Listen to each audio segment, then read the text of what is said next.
하루도 잘 보내셨나요? 오늘은 여러분들께 조선 왕조실록 나쁜 남자 편 두 번째 이야기를 들려드리려고 해요. 이 글의 작가분은 성공한 자가 아니라 실패한 자의 시각에서, 강한 자가 아니라 약한 자의 입장에서 바라본 역사에 관심을 가지게 되어서 이 소설을 쓰셨다고 해요.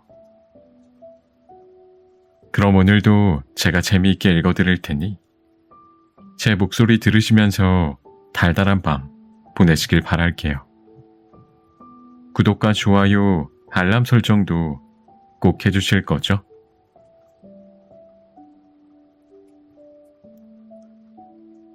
붉은 적삼, 연산군. 할마마마이신 인수대비는 20살의 나이에 남편인 의경세자가 사망해 과부가 되었다. 남편인 의경세자의 동생 해양대군이 세자 위에 오르자 할마마마는 궁궐에서 나와야만 했다. 한때 세자빈으로 왕비를 꿈꾸었던 할마마마에게 남은 건 두 아들 월산군과 자산군 밖에 없었다. 아버지 없이 자라 모자란다는 말을 들을까봐 할마마마는 아이들이 작은 실수만 해도 엄하게 꾸짖었다. 오죽하면 시부모인 세조대왕과 정의왕후 내외가 할마마마를 폭빈이라고 불렀을까. 할마마마는 자신에게도 엄격했다.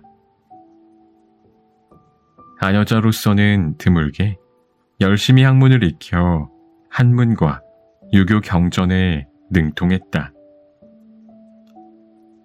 열녀, 여교, 명감, 소학 등에서 아녀자의 덕목과 관련된 부분을 발췌해 엮은 내훈을 손수 편찬하기도 했다.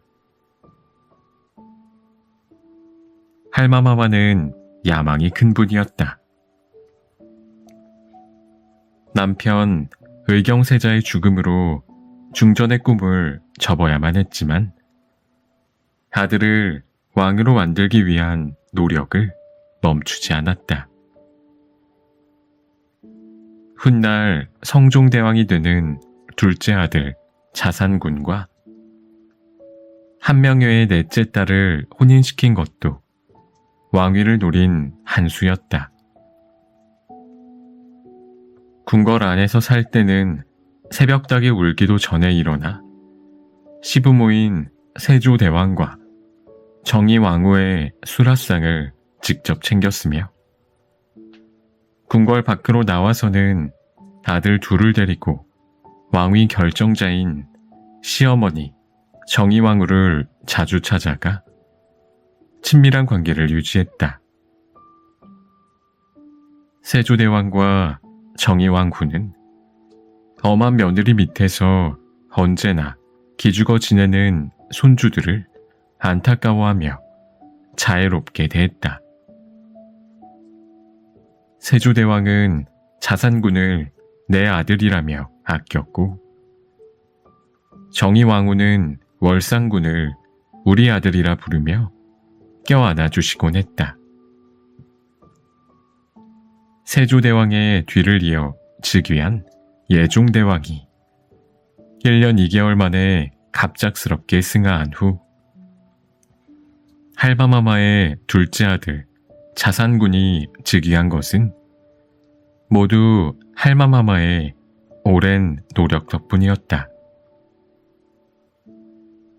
종법에 따르면 당시 자산군보다 왕위 계승 서열이 앞선 사람이 2명이나 있었지만 왕위 결정권자인 정의왕후는 자산군을 선택했다. 내가 생각건대 임금의 자리는 잠시 동안이라도 비워둘 수 없는데 예종대왕과 안순왕후의 아들인 원자는 바야흐로 포대기 속에 있고 의경세자의 맏아들 월산군 이정은 본디부터 질병이 많다. 자산군 이열은 비록 나이는 어리지만 세조께서 매양 그의 기상과 도량을 일컬으면서 태조에 견주기까지 했다. 그러니 그로 하여금 예종의 상주가 되게 하는 것이 어떻겠는가? 여러 이유를 들었지만 사실 자산군이 왕위에 오른 것은 정의왕후와 한명회의 밀학에 따른 것이었다. 정의왕후는 한명회의 도움으로 수렴청정을 안정적으로 하고 싶어 했고, 한명회는 사위를 왕으로 만들어 권세를 유지하고 싶어 했다. 자산군은 생부인 의경세자가 아니라 작은아버지가 되는 예종의 아들로 입적해 왕위를 이었다.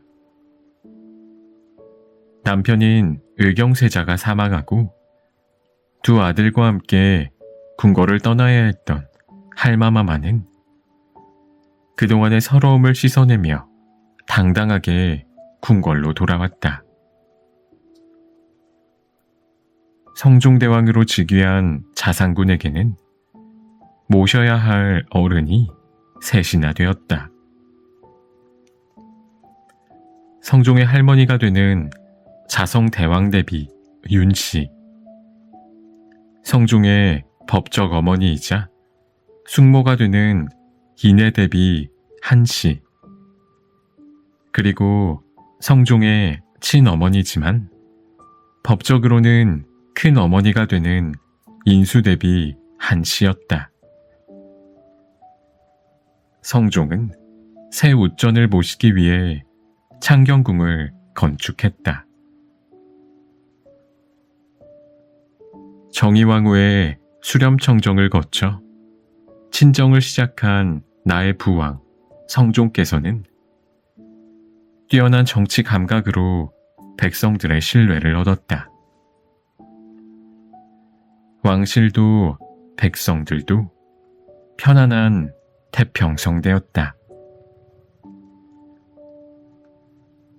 아바마마의 장남인 나는 아바마마의 제2계비인 정현왕후를 내 생모로 알고 자랐다.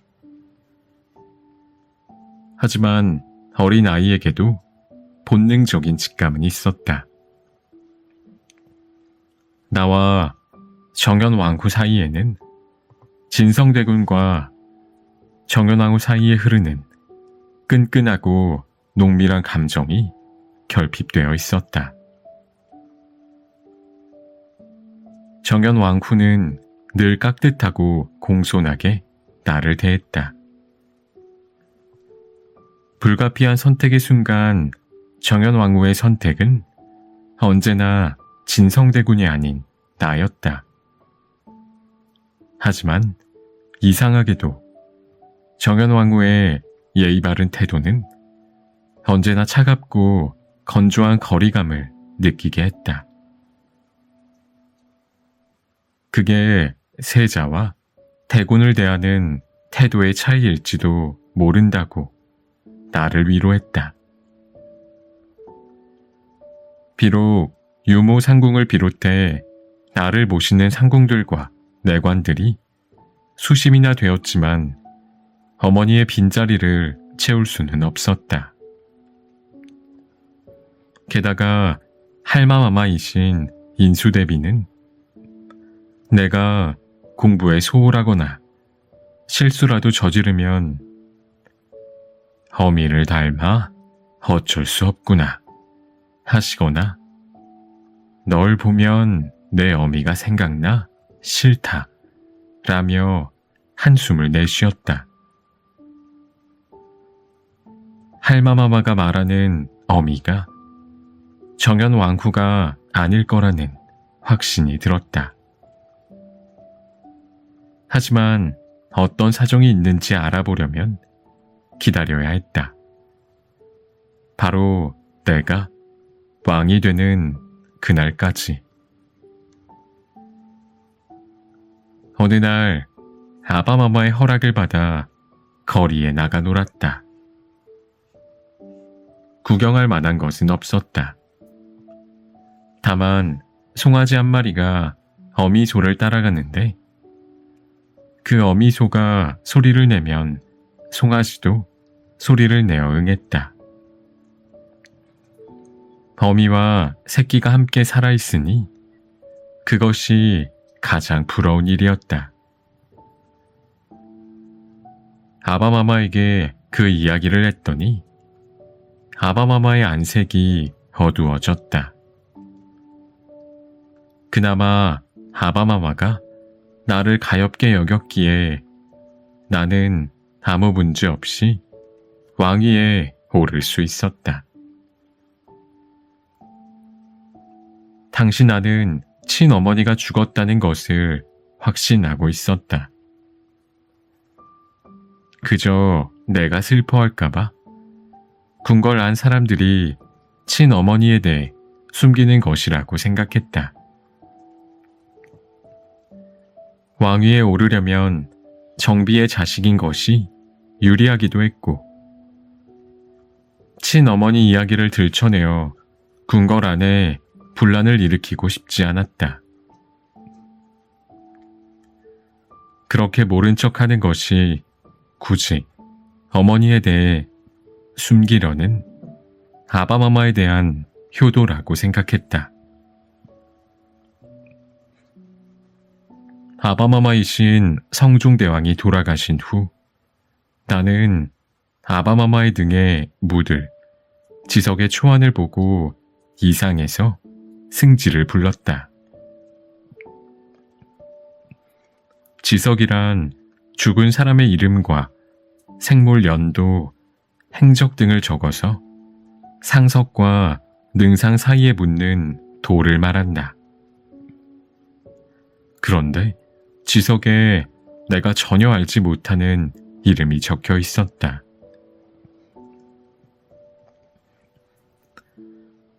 판봉상시사 윤기견이란 이는 어떤 사람이냐? 혹시 영동령 부사 윤호를 잘못 쓴 것이 아니냐? 당황한 승지들은 서로 바라만 보았다. 이는 실로 패비 윤씨의 아버지인데 윤씨가 왕비로 책봉되기 전에 죽었습니다. 그제야 내 어머니가 패비된 후 죽었다는 것을 알았다. 그날 밥 한 술도 넘기지 못했다. 도대체 얼마나 대단한 죄를 지었기에 원자를 낳고도 패비되었단 말인가. 하지만 이때까지도 단순히 어머니가 패비되어 병을 앓다가 돌아가신 줄로만 알고 있었다. 나는 어머니에 대해 알고 싶어 기록을 뒤지고 상궁들과 내관들을 추궁했다. 성종대왕의 첫 번째 부인이었던 한명여의 따님 공해왕후 한씨는 몸이 약한 데다가 혼인 후 6년이 지났는데도 임신을 하지 못했다. 신하들은 간택 후궁을 뽑자는 청을 올렸다. 어머니는 봉상시 판사 윤기견과 고령 신씨의 딸로 성종의 간택 후궁으로 입궁했다. 당시 어머니는 19살이었다. 공해왕후는 후궁들에게 줄 옷을 손수 장만에 하사하실 정도로 투기와는 거리가 먼 분이었다. 얼마 후 공해왕후는 병 때문에 친정 집으로 옮겨 거처하다가 잠시 병이 나아져 궁으로 되돌아왔으나 결국 세상을 떠났다. 아바마마는 간택령을 내리지 않고 후궁 중에서 한 명을 승격시키기로 결정했다. 어머니보다 석 달 늦게 간택 후궁으로 들어온 파평 윤씨 가문 출신의 숙의 윤씨는 강력한 경쟁자였다.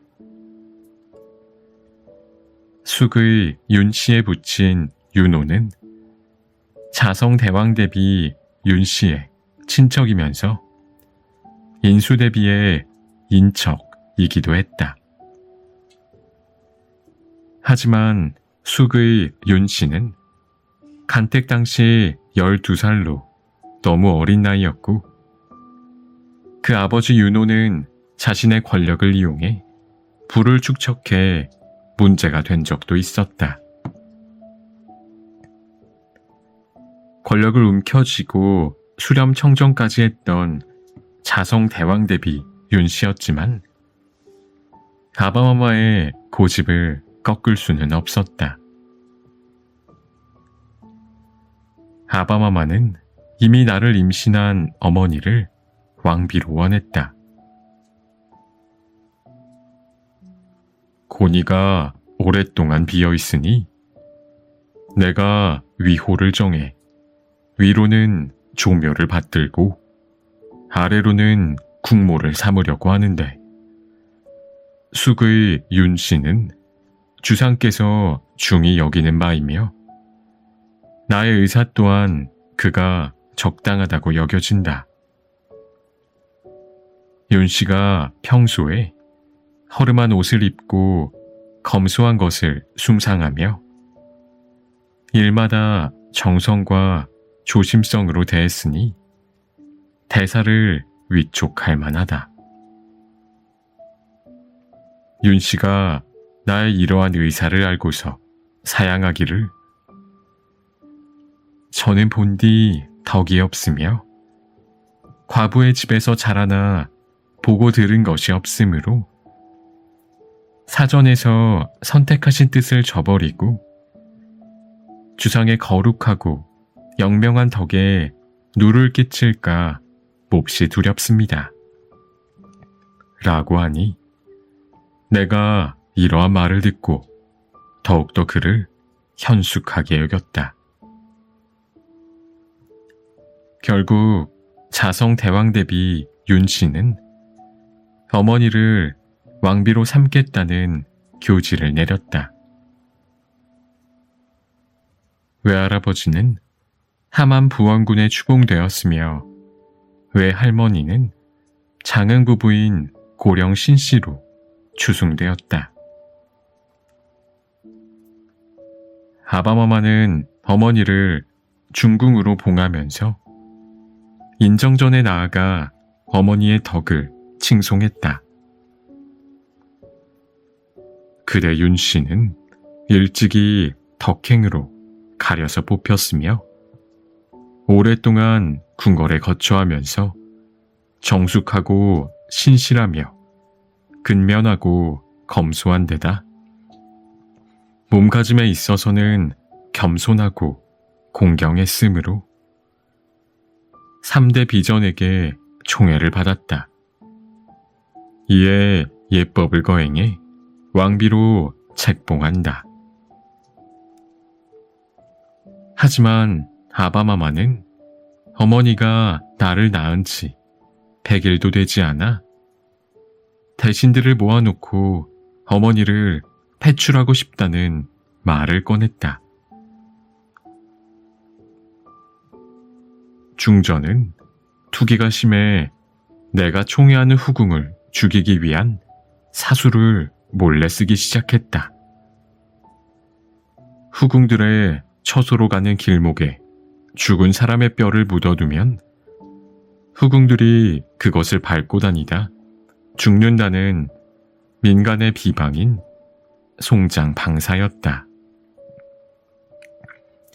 하지만 그 사술이 실패하자 다른 길을 모색했다.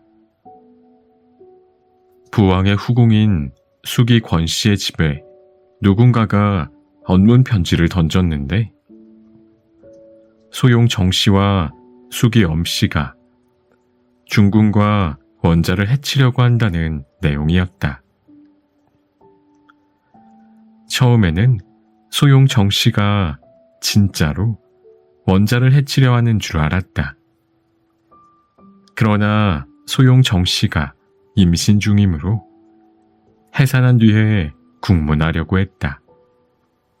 그런데 하루는 내가 중궁에 침소해서 종이로 막아놓은 쥐구멍을 발견했는데 쥐가 나가자 종이가 눈에 띄었다.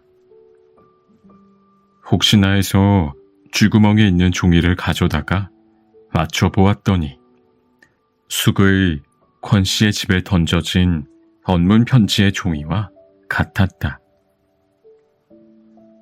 이에 숙의 권 씨의 집에 던져진 언문 편지가 중전이 후궁들을 투기해 모함하려고 꾸민 것이라는 것을 알게 되었다. 또한 작은 상자가 있는 것을 보고 열어보려고 하자 중궁이 숨겼다. 내가 중궁이 세수하러 간 사이 열어보았더니 작은 주머니에 비상이 묻은 곶감이 들어있었다. 그리고 아들을 낳지 못하게 하는 방법, 반신불수가 되게 하는 방법, 저주구슬하는 방법 등을 다 적어놓은 방향서도 있었다.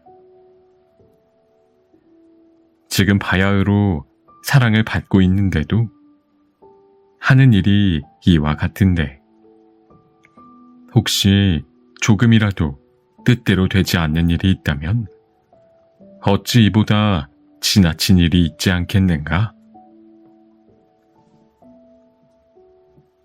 자성대왕 대비 정의왕후와 인수대비 소해왕후도 교지를 내려 패비를 주장했다. 어머니의 몸종 삼어리는 모진 고문에 결국 문제가 되는 언문 편지를 썼다고 자백했다. 큰 글자는 제가 썼고 작은 글자는 사비가 썼습니다. 방향서는 전 곡성 현감 이길분의 첨액에서 얻은 것으로 사비가 베껴 썼습니다. 비상은 대부인께서 작은 버드나무 상자에 넣어 석동을 시켜 내게 준 것을 친잠례 때 중저마마께 전해드렸습니다. 아바마마는 어머니를 폐출할 수 없다면 빈으로 강등시켜야 한다고 주장했다. 하지만 신하들은 빈으로 강등시키면 종묘와 명나라에 고해야 하는데 그 이유가 불확실하다며 반대했다. 실은 나 때문이었다. 원자마마를 생각하시옵소서. 예로부터 투기하지 않은 부인은 없었습니다. 결국 아바마마는 한 발 물러섰다. 언문 편지를 썼다고 자백한 삼어리는 교형에 처하고 방향서를 베껴 썼다는 사비는 장 100대에 처하는 것으로 일은 마무리되었다. 한번 금이 간 관계는 쉽사리 회복하지 못했다. 내 남동생을 낳으면서 잠시 좋아졌던 부부 사이는 금세 다시 벌어졌다. 아니, 예전보다 더 악화되었다. 아바마마는 어머니의 생일날 탄신 할애를 일절 금지하는 허명을 내렸다. 그래도 왕비의 신분이었다. 어머니는 저녁 수라도 들지 않고 아바마마가 침소에 들기를 기다렸다. 탄신일이니 당연히 중궁전으로 행차하시리라 생각한 것이다. 하지만 아바마마는 한밤중이 되어도 소식이 없었다. 중전마마, 아뢰옵기 황송하오나 야대를 마치신 주상전하께 없어 시첩 일옹의 거처로 드셨다 하옵니다. 상궁의 보고를 들은 어머니는 분노로 제정신이 아니었다. 말리는 내관들과 상궁들을 뿌리친 채 기어이 아바마마가 드신 침소로 향했다. 어머니는 궁녀들의 만류를 뿌리치고 방문을 열고 들어가 일옹의 뺨을 후려치고 머리채를 잡아 패대기 쳤다. 그리고 어머니를 말리던 아바마마의 용안에 손톱 자국을 내고 말았다. 다음 날 아바마마는 대신들과 승지까지 불러 패비 문제를 논했다. 왕비 윤씨는 후궁으로부터 드디어 중전의 자리에 올랐으나 내조하는 공은 없고 도리어 투기하는 마음만 있을 뿐이다. 지난 정유년에는 몰래 독약을 품고 궁인을 해치려 하다가 음모가 분명히 드러났으므로 내가 이를 패하고자 했다. 그러나 조정 대신들이 함께 청해 개과천선하기를 바랬으며 나도 패출하는 것은 큰일이고 허물은 또한 고칠 수 있으리라 여겨 감히 결단하지 못하고 오늘에 이르렀는데 뉘우쳐 고칠 마음은 가지지 아니하고 덕을 잃음이 더욱 심해 일일이 열거하기 어렵다. 일전에 내가 마침 시첩의 방에 있는데 중궁이 아무 연고도 없이 들어왔다. 이제 마땅히 폐의 서인을 만들겠는데 경들은 어떻게 여기는가?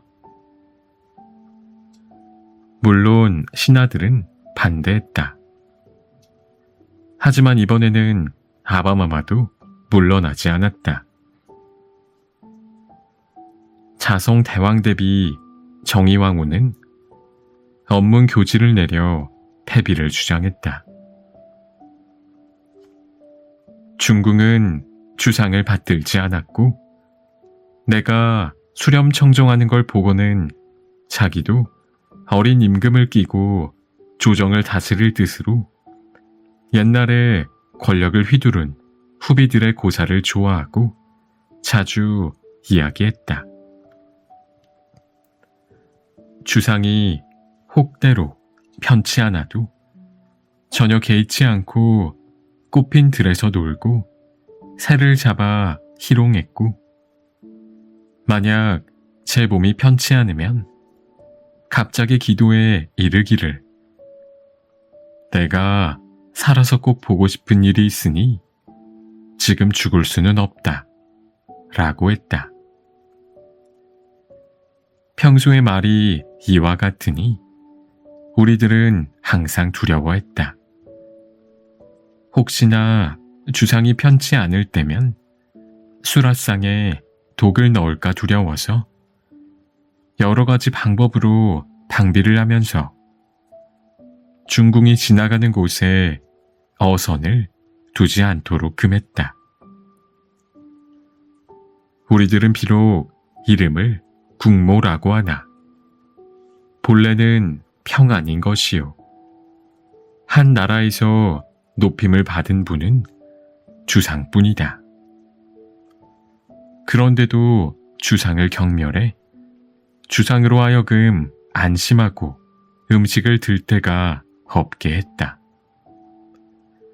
또한 우리가 비록 부덕하지만 옛 현명한 왕비의 일을 인용해 가르치며 바른 말로 책망을 하면 중전은 손으로 턱을 고이고 성난 눈으로 노려보았다. 지금에 와서 이와 같이 결단한 것은 다시 허물을 고칠 가망이 없기 때문이다. 자성 대왕대비는 대신들에게 어머니가 소용 정씨의 방에 던졌다는 저주 인형까지 내보이며 패비를 주장했다. 대신들이 쉽게 물러나지 않자 아바마마는 어머니의 치부를 드러내지 못해 안달했다. 중전의 일은 여러 경들에게 말하는 것조차 진실로 부끄러운 일이라 하겠다. 그러나 일이 매우 중대하므로 말하지 않을 수가 없다. 지금 중궁의 소위는 길게 말하기가 어려울 지경이다. 중전은 내가 조회를 마치고 와도 자고 있고 나와 식사 도중 국그릇을 엎어 용포를 더럽힌 적도 있다. 내 발자취를 없애버리겠다고 협박했으며 죽을 때 치는 휘장을 가리키며 저것이 너의 집이다 라고 소리 지르기도 했다. 상복을 입는다면서 여름철에도 항상 흰 옷을 입었다.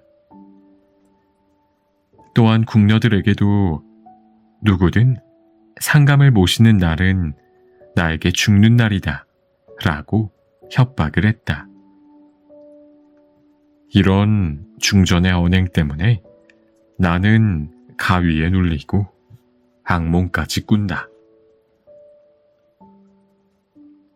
성균관 유생 65명이 원자를 낳은 중전의 폐출은 옳지 않다는 상소를 올리기도 했지만 아바마마의 결심은 확고했다. 어머니는 결국 생일 다음 날 폐위되어 작은 가마를 타고 궁의 후문으로 쫓겨갔다. 갈 곳은 외할머니의 집뿐이었다. 아바마마는 처음에는 형제들도 방문하지 못하도록 했지만 대신들의 읍소에 형제들의 방문은 허락했다. 어머니는 궁에서 쫓겨난 지 열흘 만에 궁궐에 있던 젖먹이 아들이 죽었다는 소식을 접하고는 피눈물을 흘렸다. 폐위까지 하고도 어머니에 대한 아바마마의 증오심은 식지 않았다. 어머니의 친정집에 도둑이 들어 그나마 남아있던 살림살이를 모조리 훔쳐갔을 때도 신하들은 담을 높이 쌓는 등 방비책을 세우자 했지만 아바마마는 반대했다. 자기가 방비를 제대로 하지 않아 도둑을 맞았는데 어찌 이웃 주민들을 괴롭히겠는가? 도둑을 맞았다고 담을 쌓아주자면 한양에서 도둑 맞은 집은 다 나라에서 담을 쌓아주어야 한단 말인가?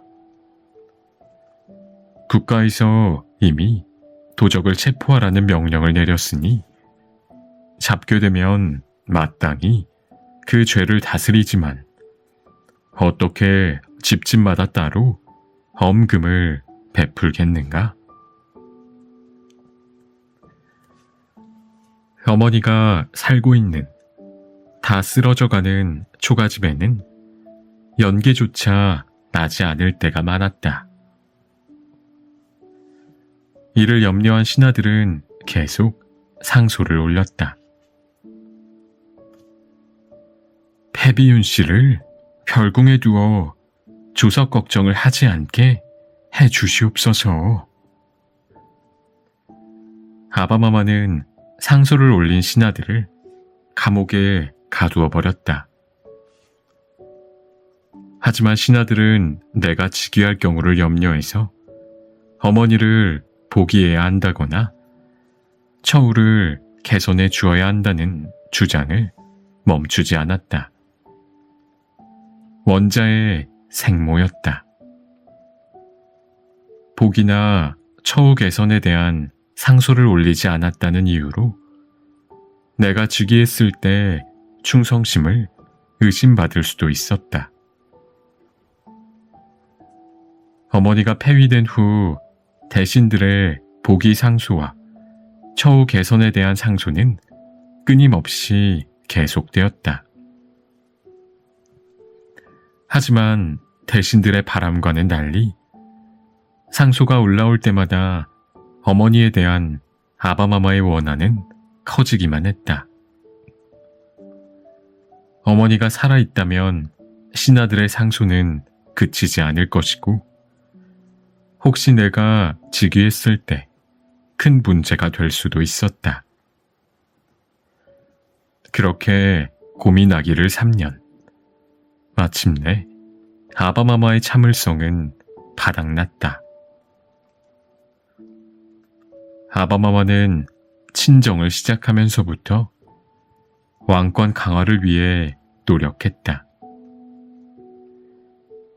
삼사를 통해 기존의 기득권 세력을 견제하고 새로운 세력을 키워 자신의 편으로 만들고 싶어 했다. 아바마마는 신하들에게 좌지우지되는 상황을 견딜 수 없어 했다. 결국 아바마마는 왕권 강화를 위해 어머니를 희생양으로 삼기로 했다. 아바마마는 대신들을 모두 선정전에 불러 모았다. 윤 씨가 흉엄하고 악역한 것을 다 이루 말할 수 없다. 당초에 마땅히 죄를 주어야 하겠지만 우선 참으면서 개과천선하기를 기다렸다. 이제 원자가 점차 장성하는데 사람들의 마음이 이처럼 안정되지 아니하니 오늘날에는 비록 염려할 것이 없다고 하지만 후일의 근심을 이루 다 말할 수 있겠는가? 결국 아바마마는 좌승지 이쇠자에게 어머니를 그 집에서 사사하게 하고 우승지 성준에게 명해 이 뜻을 3대 비전에 아뢰게 했다. 그리고 주서 건주로 하여금 전이감에 가서 비상을 가지고 가게 했다. 어머니가 사사되자마자 나의 외숙부들은 곤장 100대를 맞은 뒤 윤구는 장흥, 윤우는 거제, 윤후는 제주로 유배되었다. 그리고 외할머니 신씨는 어머니의 염장이 끝난 후 장흥에 유배되었다. 이듬해 나는 어머니의 사사 덕분에 무사히 세자 위에 오를 수 있었다. 나의 생모가 사사되었기에 신하들은 내가 세자가 되는 것에 대해 흠을 잡을 수 없었다. 아니, 신하들은 차라리 세자의 생모가 죽은 것을 다행으로 여겼다. 나는 어머니를 희생해서 내가 즉위했다는 죄책감에 잠이 들 수 없었다. 하지만 어머니의 죄는 너무나 명백하고 확실했다. 그만큼 어머니의 죄는 자세히 기록되어 있었다. 나는 7거지 악 중 가장 나쁜 것이 투기라고 생각됐다. 여염집의 아낙네도 아니고 국모라면 만 백성의 모범이 되어야 할 터인데 어머니가 후궁들을 모함하고 저주하기 위해 쓴 갖가지 방법들은 조악하고 난잡스러워 내가 부끄러울 지경이었다. 게다가 아녀자 주제에 지아비가 일어났는데도 자고 있고 지아비에게 대들고 용안에 상처를 냈다니 도무지 이해할 수가 없었다. 만약 나의 왕비가 어머니처럼 굴었다면 나도 당연히 패출하고 사사했을 터였다. 아무리 그 죄가 중하고 명백하다고 하나 왕의 어머니였다. 어머니의 복권은 나의 권위를 세우는 일이었다. 나는 외할머니, 장흥 부인과 신씨의 외숙부들을 석방하고 외숙부 윤구를 정삼품 당화관 사복시첨정에 임명했다. 그리고 어머니를 왕으로 복권시키는 일을 추진했다. 하지만 사림에서는 사후 100년간 패비윤씨 문제는 논외로 붙인다는 선왕의 유지를 이유로 들어 패비 복권을 반대했다. 아바마마는 어린 시절 할마마마 때문에 엄격하게 공부했던 것이 너무 싫었던지 내 교육은 13살이나 되어서 시작하셨다. 그래서 내가 즉위했을 때는 준비가 많이 부족한 상태였다. 대신들과의 토론에서는 항상 내가 밀렸다. 차라리 무력으로 해결하는 것이 낫겠다는 생각으로 어떻게 하면 보기 문제에 반대하는 살인파를 제거할 수 있을까 고민하고 있을 때 김일손의 사초를 보게 되었다. 세조대왕의 정통성에 의문을 제기하고 세조대왕의 왕위 찬탈을 비판하는 내용이었다.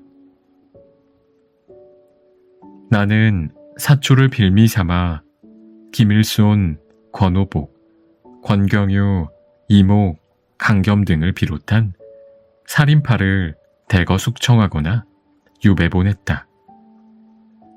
이른바 무오사화였다.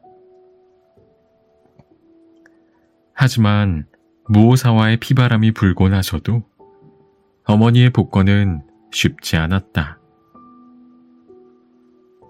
즉위 10년 어느 봄날 임사홍이 외할머니와 함께 입궁했다. 외할머니는 들고 오신 보자기를 내 앞에 풀어놓았다. 피로 붉게 물든 적삼이었다. 전하의 어머니인 우리 소아의 피 묻은 적삼입니다. 소아의 한을 풀어주실 분은 전하밖에 없습니다.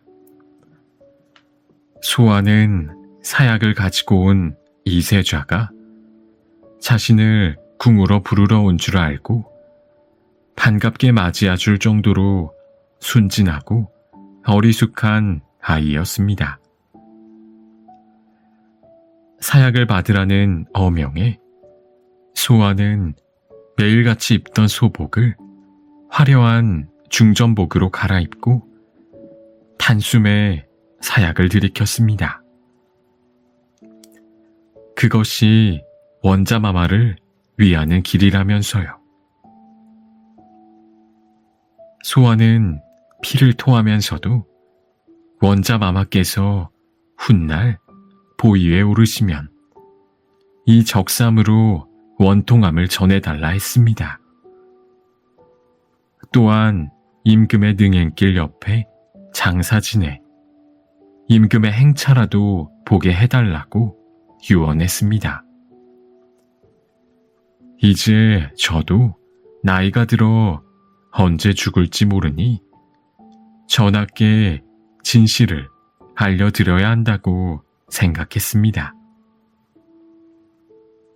나는 부들부들 떨며 어머니의 피가 묻은 적삼을 부둥켜 안았다. 외할머니가 들려주신 어머니의 사연은 충격적이었다. 똑같은 이야기가 어떤 입장이냐에 따라 이렇게 달라질 수 있다는 것을 나는 알지 못했다. 자성 대왕대비 정의왕후와 인수대비는 어머니를 처음부터 마음에 들어하지 않았다. 워낙 아바마마가 고집을 부리고 어머니가 날 임신하고 있었기 때문에 어쩔 수 없이 왕비로 선택했을 뿐이었다. 자성 대왕대비와 인수대비는 혼례 직후 벌어진 축하 연회에서 상수의 축언을 하지 않았으며 어마마마가 올리는 헌수도 거절할 정도였다. 특히 시할머니 자성 대왕대비는 자신의 친척이던 숙의 윤씨가 왕비가 되지 못한 데 대한 서운함 때문에 항상 어머니의 행동을 안이 꼽게 여겼다. 훈구 세력의 막강한 명문 집안이었던 시어머니 인수대비도 가난했고 한미한 가문 출신의 어머니를 못마땅하게 여겼다. 그럼에도 불구하고 어머니는 임신한 몸으로도 왕실의 훗 어른들을 정성껏 모셨다고 한다. 게다가 넉 달 후에는 나를 낳기까지 했다. 원자까지 낳은 왕비였지만 자신을 뒷받침해주는 친정 가문이 없었기 때문에 어머니는 후궁들에게도 무시당하기 일쑤였다. 자성 대왕대비와 인수대비는 사사건건 어머니와 숙의 윤씨를 비교했다. 그리고 말끝마다 가난한 과부의 딸이라며 어머니를 못마땅해 했다. 훗날 결국 정연왕후로 책봉되어 나의 양어머니가 되는 숙의 윤씨의 집안은 파평 윤씨 가문이었다. 자성 대왕대비의 아버지와 숙의 윤씨의 증조부가 사촌지간이었다. 또한 인수대비의 외숙모도 파평 윤씨였다. 소용 정씨는 초계 정씨로 역시 명문가의 여식이고 소용 엄씨는 영월 엄씨로 소용 정씨와는 소급 친구이며 부유한 중인 집안의 여식이었다. 후궁들 대부분이 권세 있거나 부유한 집안의 여식들이었고 중전이 되길 원했으므로 어머니를 어떻게든 몰아내려 했었다. 게다가 웃전들이 어머니를 무시하니 후궁들도 어머니를 은근히 모욕하고 멸시했다. 어머니가 의지할 곳은 아바마마밖에 없었다. 하지만 아바마마는 어머니가 내명부의 일을 고하면 말이 많다며 무시하기 일쑤였다. 원자인 나를 위해서라도 아바마마는 어머니의 말을 잘 들어주었어야 했다. 하지만 아바마마는 성군이라는 공식적인 평가와 달리 개인적으로는 여색을 탐하는 호색한일 뿐이었다. 공식적인 후궁만 17명에 자녀가 16남 12녀였던 것만 보아도 알 수 있다. 아바마마는 민심을 살피기 위해 야행을 자주 했는데 실은 규방에 드나들기 위해 야행을 즐겼다는 소문도 있다. 오죽하면 장안의 아바마마가 어우동과 어울렸다는 소문이 파다할 정도였다. 아바마마가 어우동을 극형에 처한 것도 그런 소문을 잠재우기 위해서였다. 함경도 영흥의 유명한 기생인 소춘풍을 궁궐에 불러들여 후궁으로 삼으려 했지만 소춘풍에게 거절당해 뜻을 이루지 못한 적도 있었다. 아바마마의 총애까지 식어가자 자성 대왕대비와 인수대비는 더욱더 어머니를 무시했다. 예로부터 친잠이란 백성에게 양잠의 중요성을 인식시키고 이를 널리 장려하고자 하는 의식으로 내외 명부가 모두 함께하는 가장 큰 행사 중 하나였다. 친잠과 친잠 후에 열리는 연회는 왕비의 권위를 세울 수 있는 공식적인 기회였기에 왕비들이 신경을 가장 많이 쓰는 행사이기도 했다. 그런데 자성 대왕대비와 인수대비는 어머니에게 친잠 후 연회를 생략하라고 명했다. 왕비가 되어 처음으로 맞는 친잠례였다. 어머니는 나를 낳고 산후조리도 제대로 못한 몸으로 우전들의 허락을 얻기 위해 몇 번이나 비굴하게 빌어야 했다. 자성 대왕대비와 인수대비는 자신들의 반대에도 불구하고 기어이 연회를 열고 싶다고 우기는 어머니를 못마땅하게 여겼다. 두 우전이 어머니를 미워해서 아바마마께 매일 불평과 불만을 일삼으니 아바마마의 마음도 식어갔다.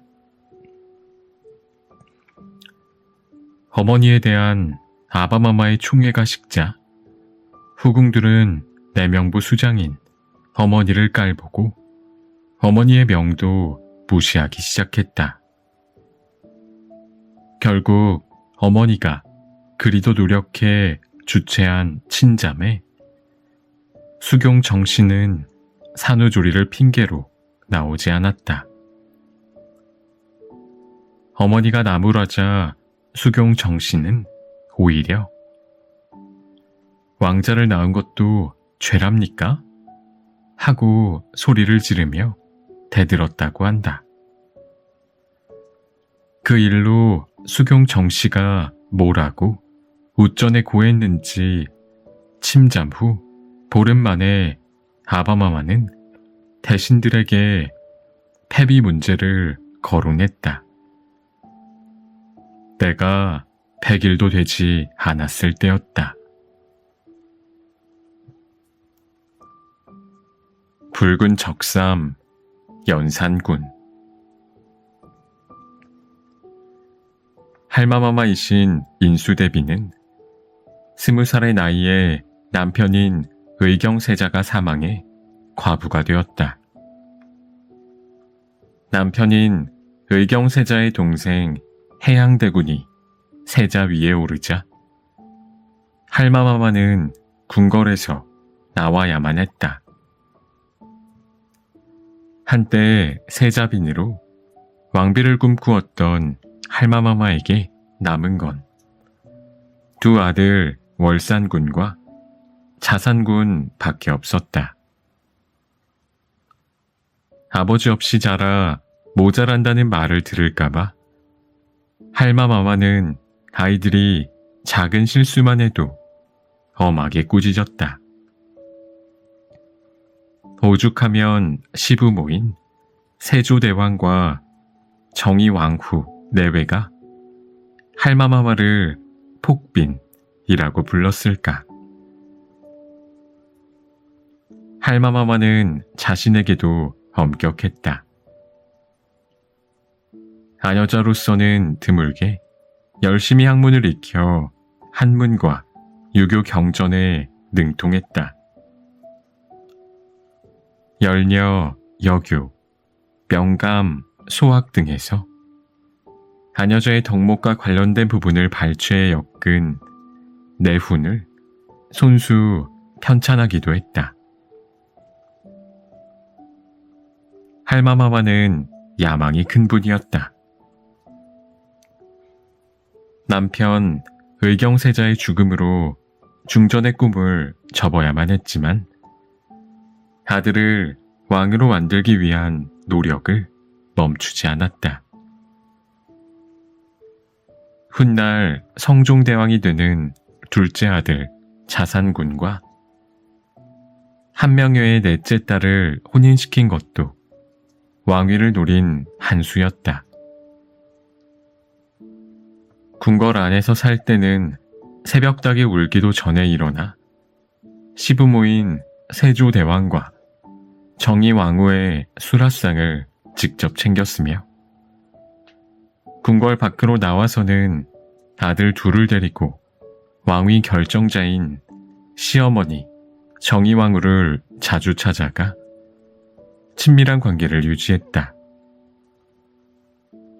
세조대왕과 정의왕후는 엄한 며느리 밑에서 언제나 기죽어 지내는 손주들을 안타까워하며 자애롭게 대했다.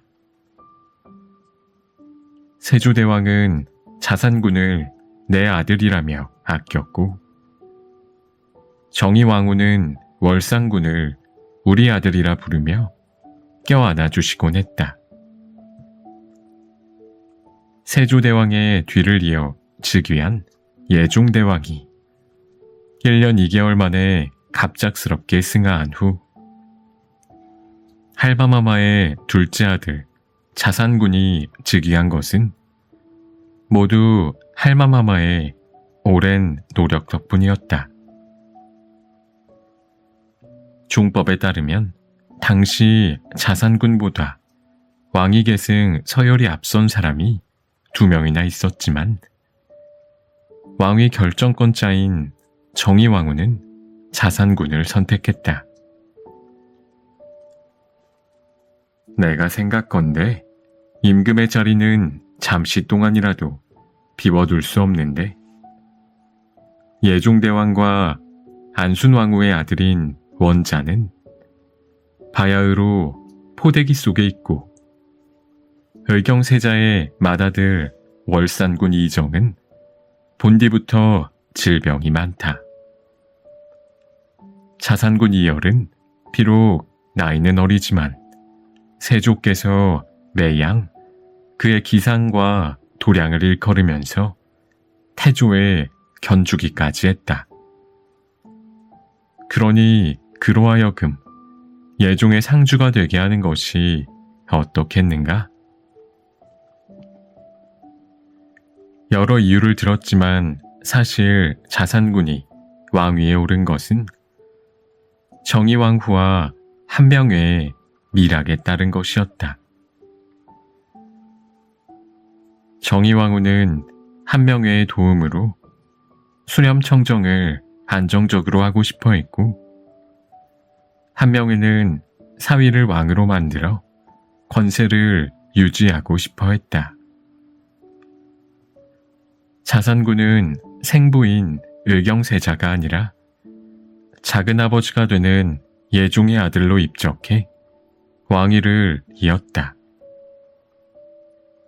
남편인 의경세자가 사망하고 두 아들과 함께 궁궐을 떠나야 했던 할마마마는 그동안의 서러움을 씻어내며 당당하게 궁궐로 돌아왔다. 성종대왕으로 즉위한 자상군에게는 모셔야 할 어른이 셋이나 되었다. 성종의 할머니가 되는 자성대왕대비 윤씨, 성종의 법적 어머니이자 숙모가 되는 인애대비 한씨, 그리고 성종의 친어머니지만 법적으로는 큰 어머니가 되는 인수대비 한씨였다. 성종은 새 웃전을 모시기 위해 창경궁을 건축했다. 정의왕후의 수렴청정을 거쳐 친정을 시작한 나의 부왕 성종께서는 뛰어난 정치 감각으로 백성들의 신뢰를 얻었다. 왕실도 백성들도 편안한 태평성대였다. 아바마마의 장남인 나는 아바마마의 제2계비인 정현왕후를 내 생모로 알고 자랐다. 하지만 어린 아이에게도 본능적인 직감은 있었다. 나와 정현왕후 사이에는 진성대군과 정현왕후 사이에 흐르는 끈끈하고 농밀한 감정이 결핍되어 있었다. 정현왕후는 늘 깍듯하고 공손하게 나를 대했다. 불가피한 선택의 순간 정현왕후의 선택은 언제나 진성대군이 아닌 나였다. 하지만 이상하게도 정현왕후의 예의 바른 태도는 언제나 차갑고 건조한 거리감을 느끼게 했다. 그게 세자와 태군을 대하는 태도의 차이일지도 모른다고 나를 위로했다. 비록 유모 상궁을 비롯해 나를 모시는 상궁들과 내관들이 수심이나 되었지만 어머니의 빈자리를 채울 수는 없었다.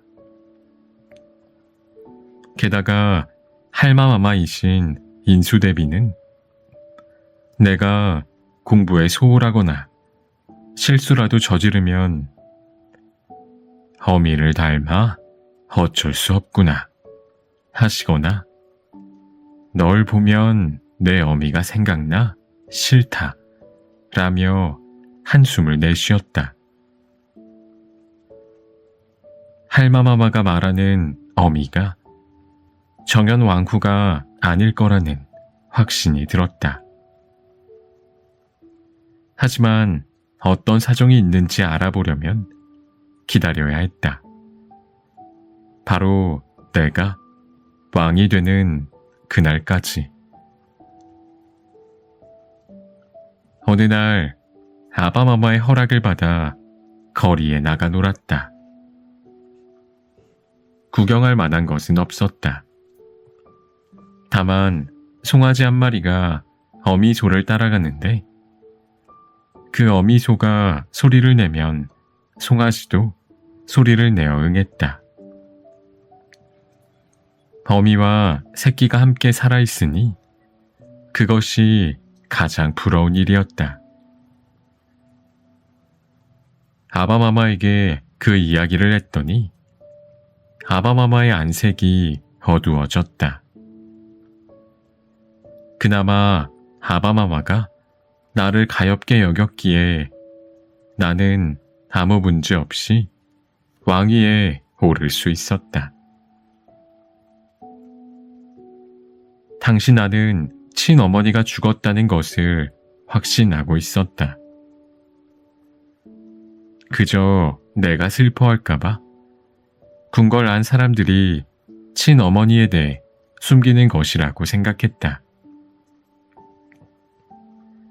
왕위에 오르려면 정비의 자식인 것이 유리하기도 했고, 친어머니 이야기를 들춰내어 궁궐 안에 분란을 일으키고 싶지 않았다. 그렇게 모른 척하는 것이 굳이 어머니에 대해 숨기려는 아바마마에 대한 효도라고 생각했다.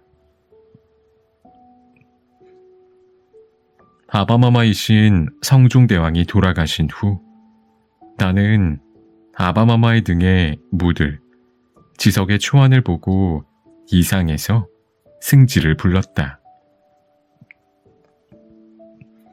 지석이란 죽은 사람의 이름과 생물 연도, 행적 등을 적어서 상석과 능상 사이에 묻는 돌을 말한다.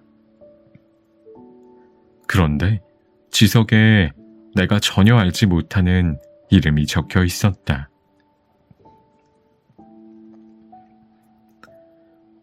판봉상시사 윤기견이란 이는 어떤 사람이냐?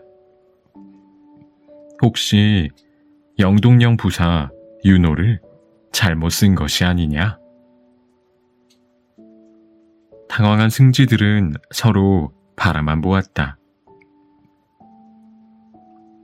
이는 실로 패비 윤씨의 아버지인데 윤씨가 왕비로 책봉되기 전에 죽었습니다. 그제야 내 어머니가 패비된 후 죽었다는 것을 알았다. 그날 밥 한 술도 넘기지 못했다. 도대체 얼마나 대단한 죄를 지었기에 원자를 낳고도 패비되었단 말인가. 하지만 이때까지도 단순히 어머니가 패비되어 병을 앓다가 돌아가신 줄로만 알고 있었다.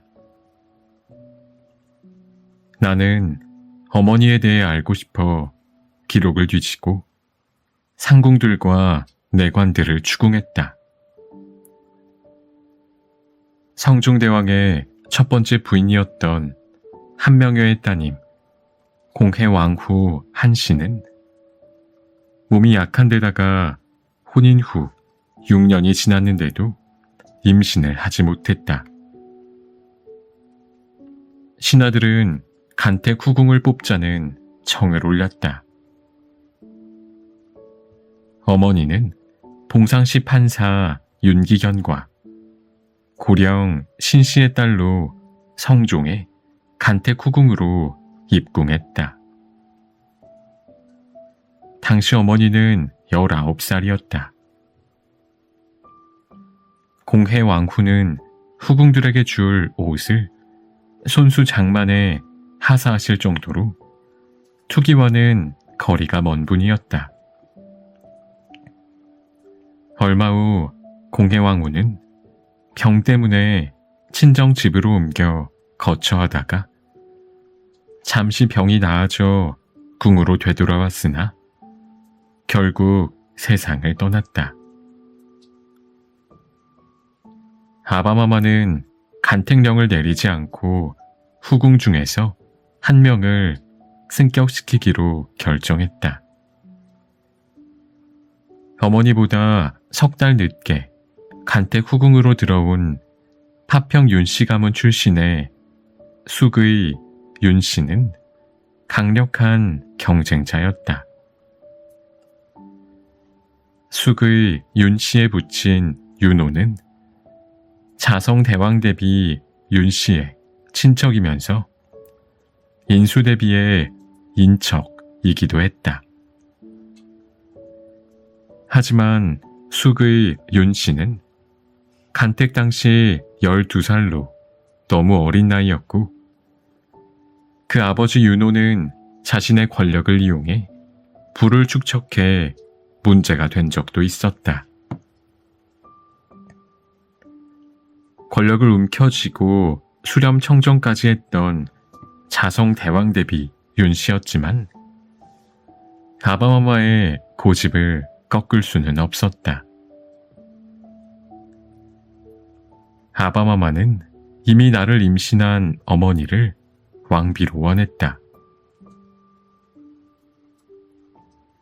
고니가 오랫동안 비어있으니 내가 위호를 정해 위로는 조묘를 받들고 아래로는 국모를 삼으려고 하는데 숙의 윤씨는 주상께서 중히 여기는 바이며 나의 의사 또한 그가 적당하다고 여겨진다.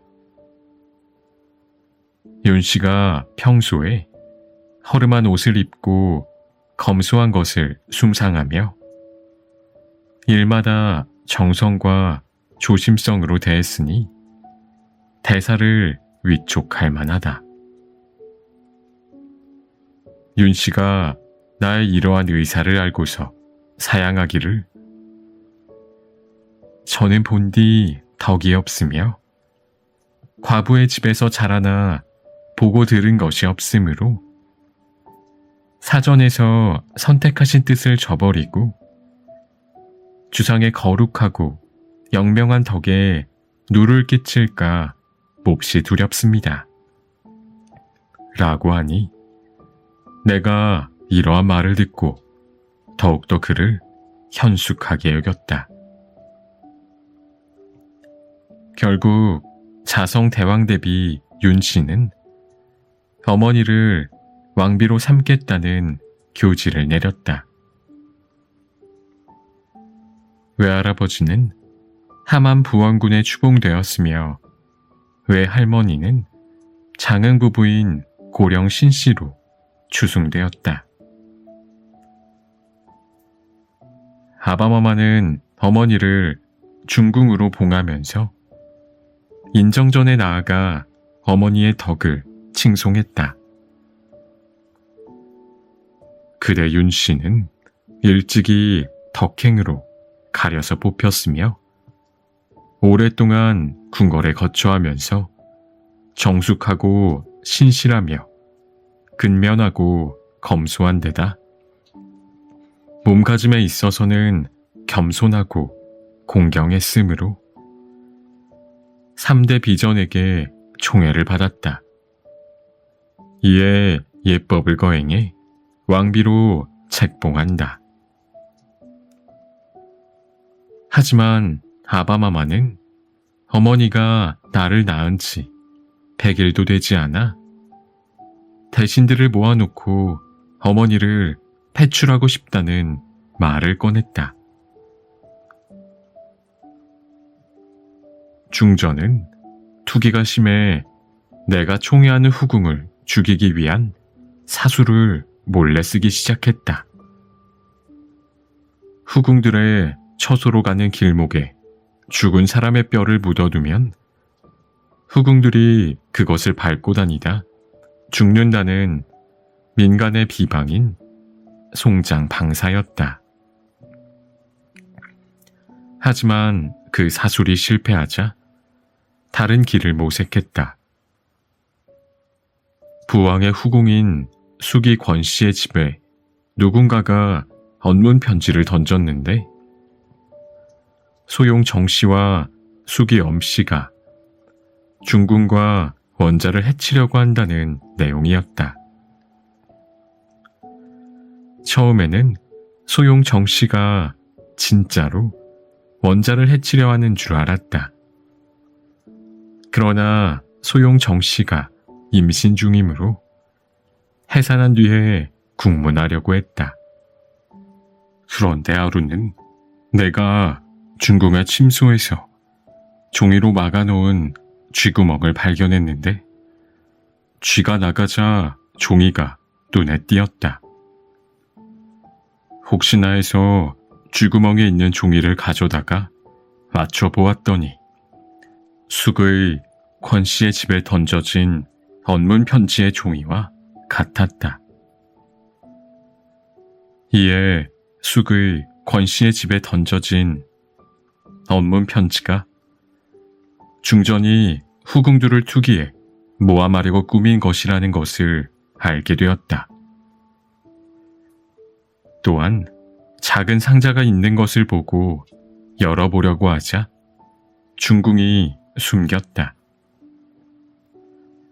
내가 중궁이 세수하러 간 사이 열어보았더니 작은 주머니에 비상이 묻은 곶감이 들어있었다.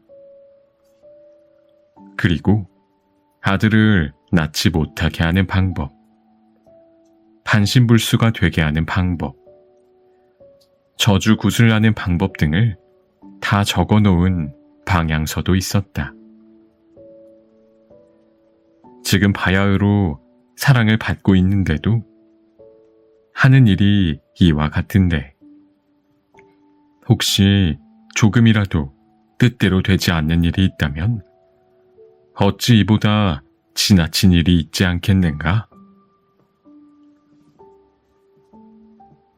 자성대왕 대비 정의왕후와 인수 대비 소해왕후도 교지를 내려 패비를 주장했다. 어머니의 몸종 삼어리는 모진 고문에 결국 문제가 되는 언문 편지를 썼다고 자백했다. 큰 글자는 제가 썼고 작은 글자는 사비가 썼습니다. 방향서는 전 곡성 현감 이길분의 첨액에서 얻은 것으로 사비가 베껴 썼습니다. 비상은 대부인께서 작은 버드나무 상자에 넣어 석동을 시켜 내게 준 것을 친잠례 때 중저마마께 전해드렸습니다. 아바마마는 어머니를 폐출할 수 없다면 빈으로 강등시켜야 한다고 주장했다. 하지만 신하들은 빈으로 강등시키면 종묘와 명나라에 고해야 하는데 그 이유가 불확실하다며 반대했다. 실은 나 때문이었다. 원자마마를 생각하시옵소서. 예로부터 투기하지 않은 부인은 없었습니다. 결국 아바마마는 한 발 물러섰다. 언문 편지를 썼다고 자백한 삼어리는 교형에 처하고 방향서를 베껴 썼다는 사비는 장 100대에 처하는 것으로 일은 마무리되었다. 한번 금이 간 관계는 쉽사리 회복하지 못했다. 내 남동생을 낳으면서 잠시 좋아졌던 부부 사이는 금세 다시 벌어졌다.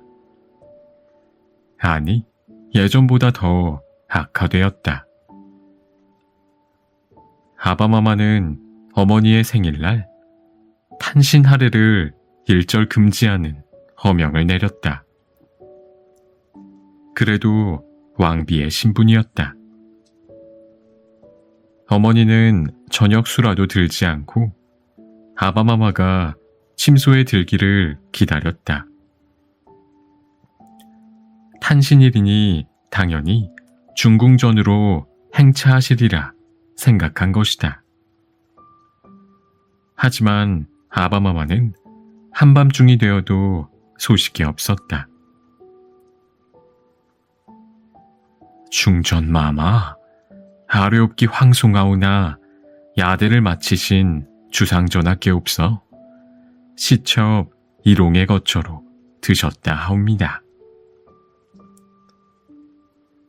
상궁의 보고를 들은 어머니는 분노로 제정신이 아니었다. 말리는 내관들과 상궁들을 뿌리친 채 기어이 아바마마가 드신 침소로 향했다. 어머니는 궁녀들의 만류를 뿌리치고 방문을 열고 들어가 일옹의 뺨을 후려치고 머리채를 잡아 패대기 쳤다. 그리고 어머니를 말리던 아바마마의 용안에 손톱 자국을 내고 말았다. 다음 날 아바마마는 대신들과 승지까지 불러 패비 문제를 논했다. 왕비 윤씨는 후궁으로부터 드디어 중전의 자리에 올랐으나 내조하는 공은 없고 도리어 투기하는 마음만 있을 뿐이다. 지난 정유년에는 몰래 독약을 품고 궁인을 해치려 하다가 음모가 분명히 드러났으므로 내가 이를 패하고자 했다.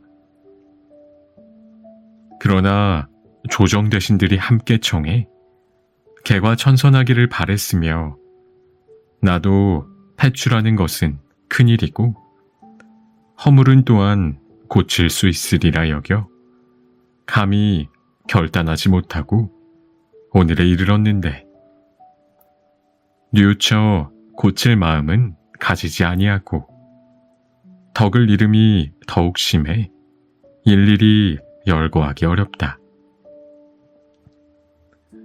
일전에 내가 마침 시첩의 방에 있는데 중궁이 아무 연고도 없이 들어왔다.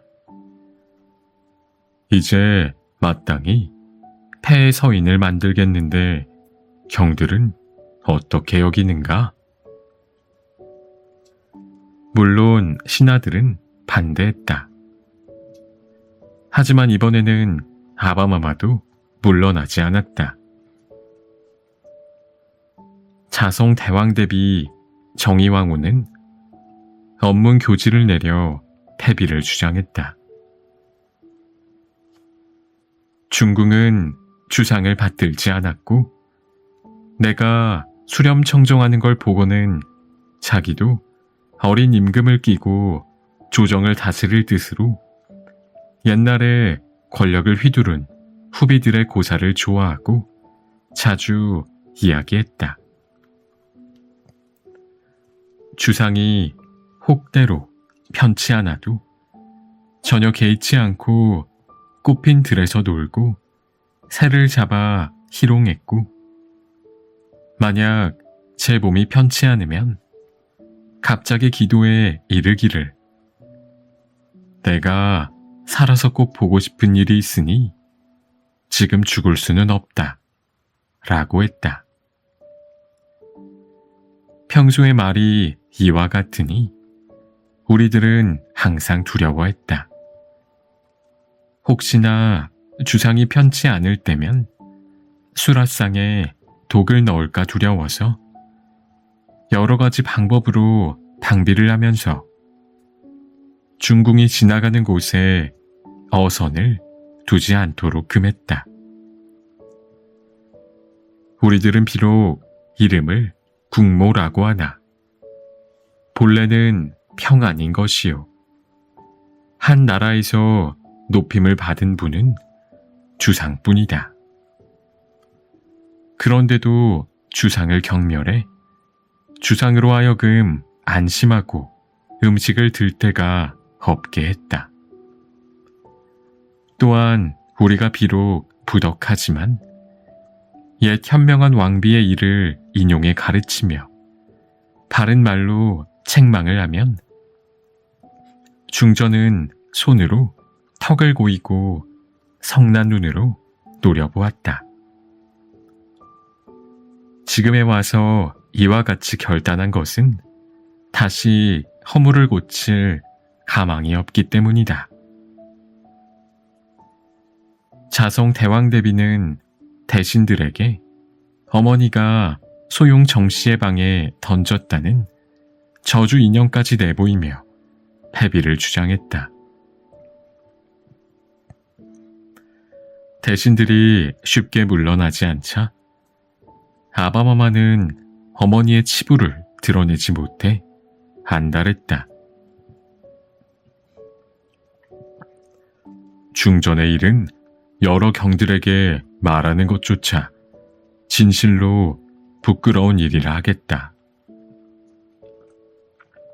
그러나 일이 매우 중대하므로 말하지 않을 수가 없다. 지금 중궁의 소위는 길게 말하기가 어려울 지경이다. 중전은 내가 조회를 마치고 와도 자고 있고 나와 식사 도중 국그릇을 엎어 용포를 더럽힌 적도 있다. 내 발자취를 없애버리겠다고 협박했으며 죽을 때 치는 휘장을 가리키며 저것이 너의 집이다 라고 소리 지르기도 했다. 상복을 입는다면서 여름철에도 항상 흰 옷을 입었다. 또한 궁녀들에게도 누구든 상감을 모시는 날은 나에게 죽는 날이다 라고 협박을 했다. 이런 중전의 언행 때문에 나는 가위에 눌리고 악몽까지 꾼다. 성균관 유생 65명이 원자를 낳은 중전의 폐출은 옳지 않다는 상소를 올리기도 했지만 아바마마의 결심은 확고했다. 어머니는 결국 생일 다음 날 폐위되어 작은 가마를 타고 궁의 후문으로 쫓겨갔다. 갈 곳은 외할머니의 집뿐이었다. 아바마마는 처음에는 형제들도 방문하지 못하도록 했지만 대신들의 읍소에 형제들의 방문은 허락했다. 어머니는 궁에서 쫓겨난 지 열흘 만에 궁궐에 있던 젖먹이 아들이 죽었다는 소식을 접하고는 피눈물을 흘렸다. 폐위까지 하고도 어머니에 대한 아바마마의 증오심은 식지 않았다.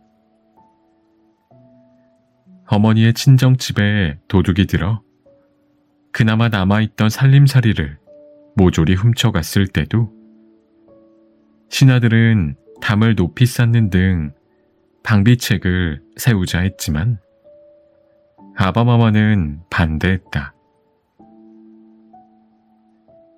자기가 방비를 제대로 하지 않아 도둑을 맞았는데 어찌 이웃 주민들을 괴롭히겠는가? 도둑을 맞았다고 담을 쌓아주자면 한양에서 도둑 맞은 집은 다 나라에서 담을 쌓아주어야 한단 말인가? 국가에서 이미 도적을 체포하라는 명령을 내렸으니 잡게 되면 마땅히 그 죄를 다스리지만 어떻게 집집마다 따로 엄금을 베풀겠는가? 어머니가 살고 있는 다 쓰러져가는 초가집에는 연기조차 나지 않을 때가 많았다. 이를 염려한 신하들은 계속 상소를 올렸다. 패비윤 씨를 별궁에 두어 조석 걱정을 하지 않게 해 주시옵소서. 아바마마는 상소를 올린 신하들을 감옥에 가두어 버렸다. 하지만 신하들은 내가 즉위할 경우를 염려해서 어머니를 복위해야 한다거나 처우를 개선해 주어야 한다는 주장을 멈추지 않았다. 원자의 생모였다. 복이나 처우 개선에 대한 상소를 올리지 않았다는 이유로 내가 즉위했을 때 충성심을 의심받을 수도 있었다. 어머니가 폐위된 후 대신들의 복위 상소와 처우 개선에 대한 상소는 끊임없이 계속되었다. 하지만 대신들의 바람과는 달리 상소가 올라올 때마다 어머니에 대한 아바마마의 원한은 커지기만 했다.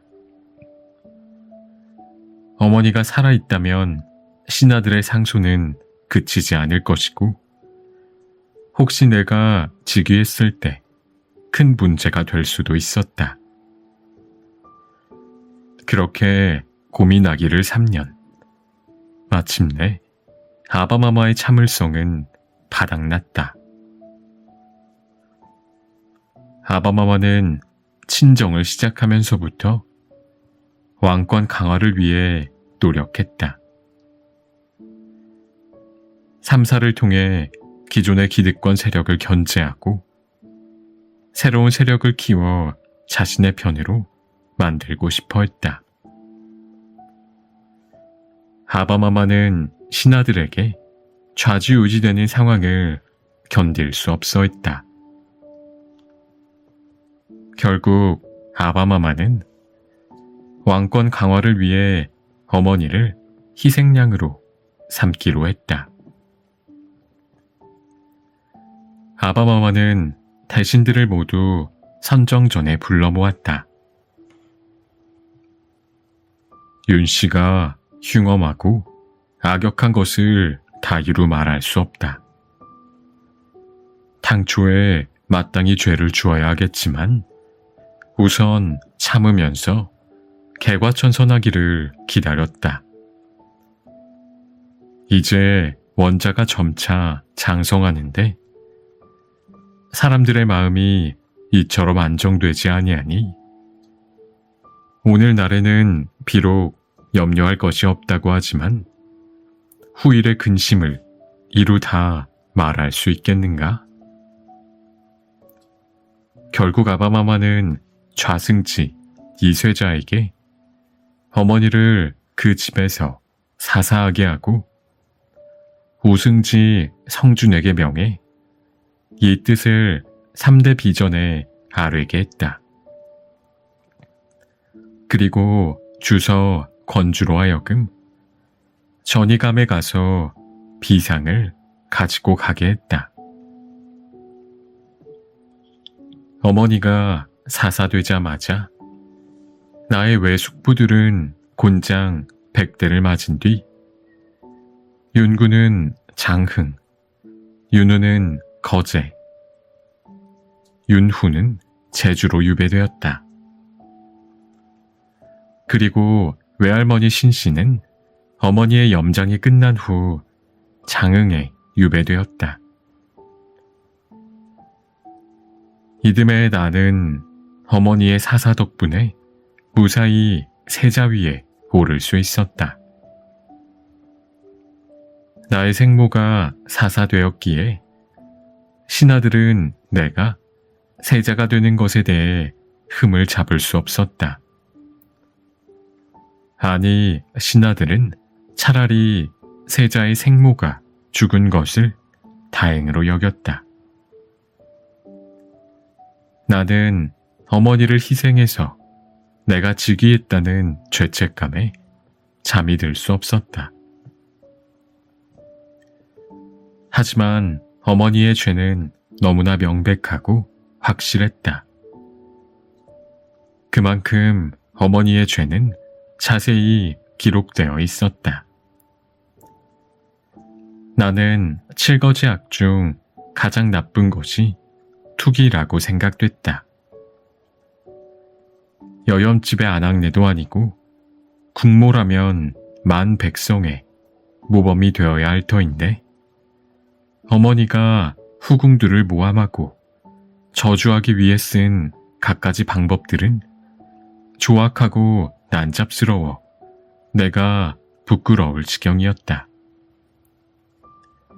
게다가 아녀자 주제에 지아비가 일어났는데도 자고 있고 지아비에게 대들고 용안에 상처를 냈다니 도무지 이해할 수가 없었다. 만약 나의 왕비가 어머니처럼 굴었다면 나도 당연히 패출하고 사사했을 터였다. 아무리 그 죄가 중하고 명백하다고 하나 왕의 어머니였다. 어머니의 복권은 나의 권위를 세우는 일이었다.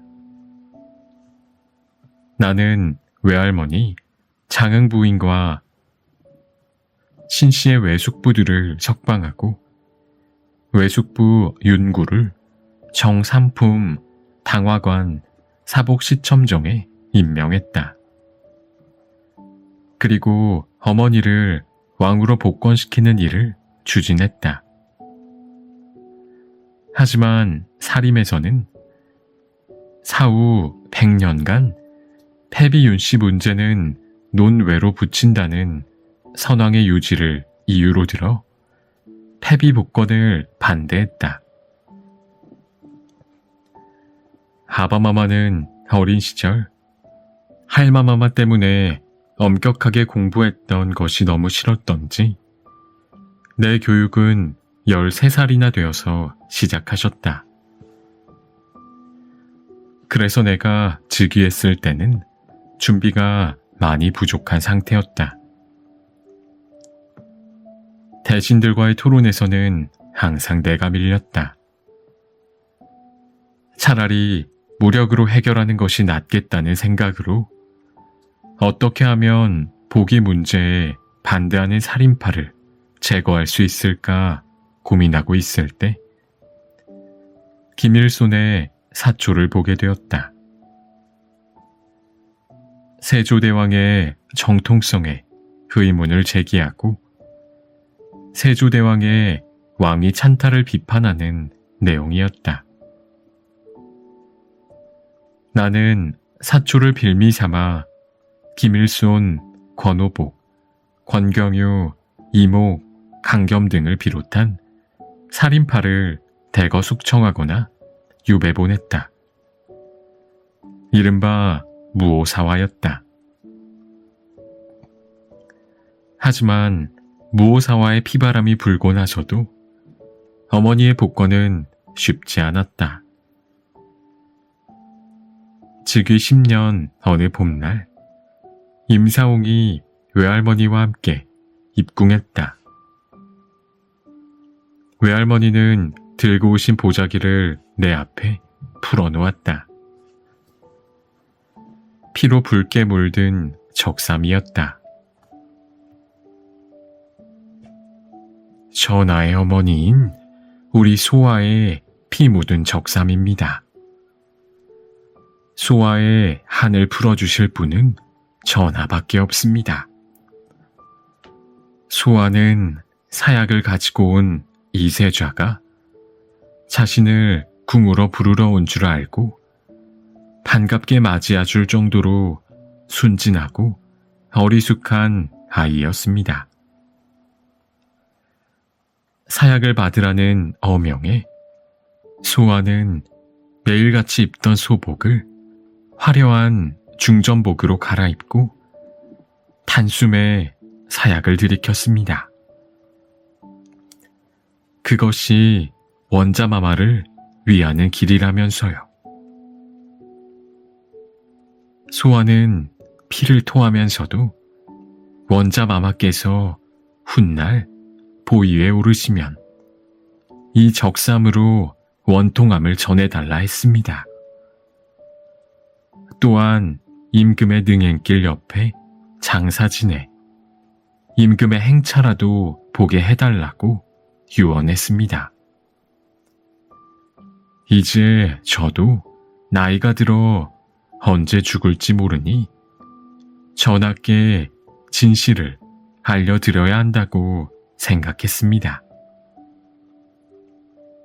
나는 부들부들 떨며 어머니의 피가 묻은 적삼을 부둥켜 안았다. 외할머니가 들려주신 어머니의 사연은 충격적이었다.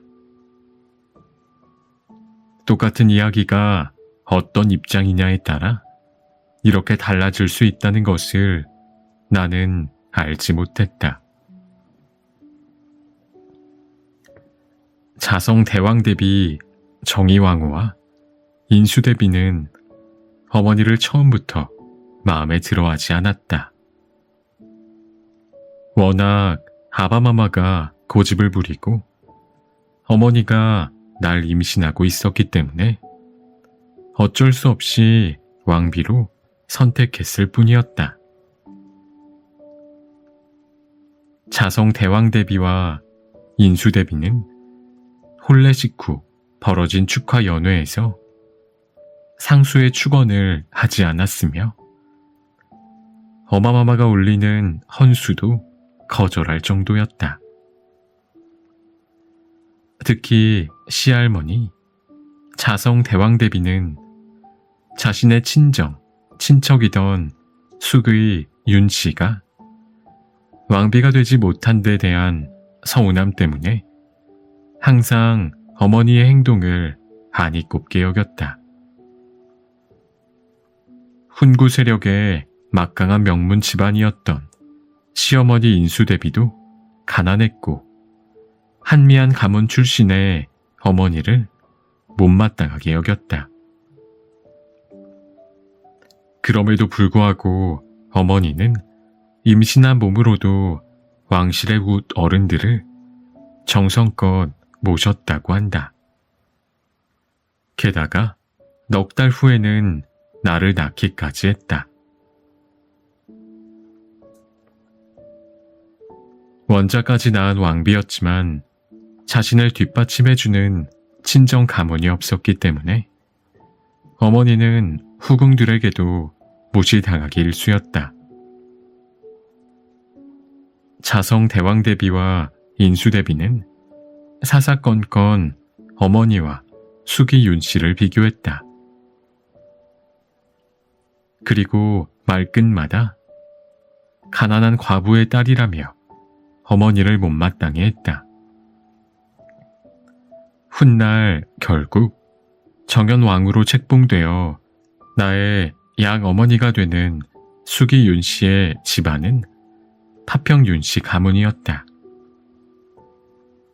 자성 대왕대비의 아버지와 숙의 윤씨의 증조부가 사촌지간이었다. 또한 인수대비의 외숙모도 파평 윤씨였다.